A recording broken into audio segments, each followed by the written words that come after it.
उधर हरियाणा के सफाई कर्मचारियों की हड़ताल 11वें दिन खत्म हो गई। हरियाणा भवन में हुई मीटिंग में दोनों पक्षों में सहमति हो गई है। दरअसल कैबिनेट मंत्री डॉक्टर कमल गुप्ता ने हड़ताल खत्म होने की पुष्टि की है। मंत्री डॉक्टर कमल गुप्ता ने कहा, सफाई कर्मचारियों से बातचीत हुई है, जिसके बाद उन्होंने हड़ताल वापस ले ली है। सफाई कर्मियों को शहरों में फैले कूड़े को उठाने के लिए 3 दिन का समय दिया गया है। सभी हमारे परिवार के सदस्य हैं और परिवार में कभी थोड़ा बहुत मतभेद हो जाते हैं, हमारे भी हुए, लेकिन हमारे मन भेद किसी भी स्टेज पर नहीं हुए। जब से मुझे ये मंत्रालय मिला है, मेरी आज ये 5वीं मीटिंग थी इनके साथ। एक मीटिंग कल भी हुई और एक मीटिंग इससे पहले 19 तारीख को भी हुई। तो आस्ता आस्ता करके हमने बड़े सौहार्दपूर्ण वातावरण में, या ये समझ ली कि ये एक परिवार के कई सदस्य बैठ जाते हैं, तो कुछ हमें समझ में आया, कुछ उनको समझ में आया।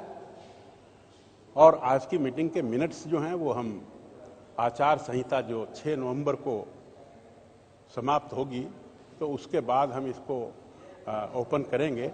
और हमने सारी बातें करने के बाद अपने भाइयों से ये कहा कि आप काम पर लौट आइए, जनता को परेशानी हो रही है।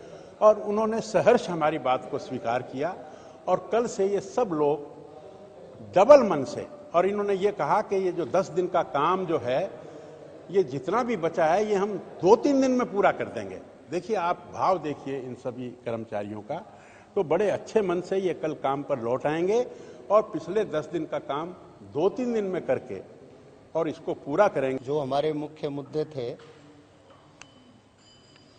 रेगुलाइजेशन की बात थी, पक्की भर्ती के माध्यम से सफाई कर्मचारी सीवरमैनों को, तो सरकार अभी 2-2 हज़ार करके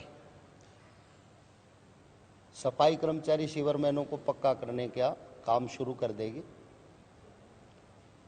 जो हमारे 1366 फायर के कर्मचारी थे, उनके फायर की भी भर्ती सरकार ने निकाली है। जो इस भर्ती में एलिजिबल होंगे वो परमानेंट सेलेक्ट हो जाएंगे, और जो बाकी कर्मचारी भर्ती प्रक्रिया में सिलेक्ट नहीं होंगे उनका रोजगार सुरक्षित रहेगा, उनको हटाया नहीं जाएगा 58 वर्ष तक। जो सीवरमैन सफाई कर्मचारी पार्ट 1 में लगे हैं मैन पावर के ठेकों में, उनका ठेका खत्म करके उनको रोल पर कर दिया जाएगा। और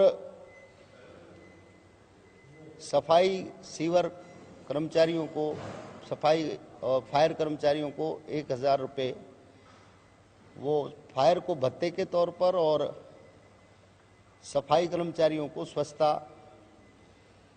के अलाउंस के तौर पर दिए जाएंगे सभी। अब डोर टू डोर के जो कर्मचारी हैं उनको बैंक से सैलरी मिलेगी, न्यूनतम वेतन मिलेगा, ESI EPF मिलेगा। जो छटनी कर दिए गए कर्मचारी हैं उनको वापस लेंगे। जो ठेके खत्म हो गए हैं उन ठेकों को रिन्यू करेंगे। जो ठेके पे लगे लोग थे अलग अलग, आगे उनको, जो लोग रोल पे आएंगे उनको रोल पे रखा जाएगा।